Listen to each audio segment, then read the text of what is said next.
Hi, Dr. Jerome Fryer here of Dynamic Disc Designs.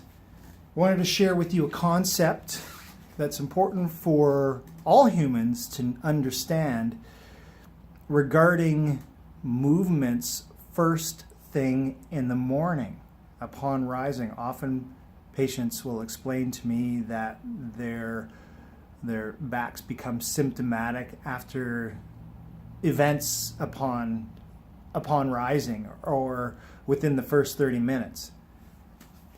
I'll tell you why. Okay?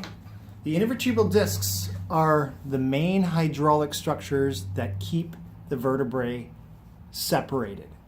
This thing changes shape over the day and the night cycle. And you can see here that first thing in the morning, the height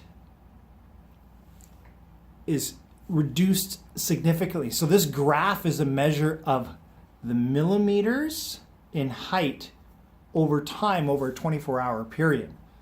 So you can see in the beginning of the graph, see how it kind of comes up like this, right? Well, that is the increasing height changes upon when you lie down, the height of the disc goes up, right? And it's basically a influx of water that occurs when you lie down, okay?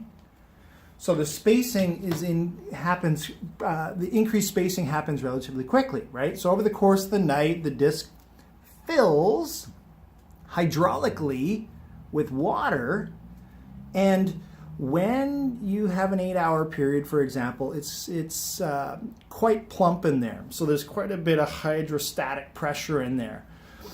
When you get vertical, what happens is the disc is now fully hydrated, reasonably fully hydrated. It can be more hydrated if you lie down for longer periods of time, and then you develop other issues like astronauts do.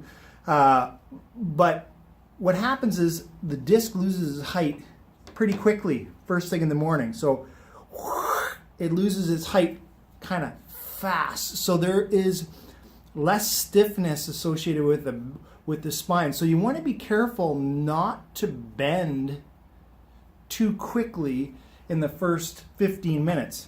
So in the first 15 minutes,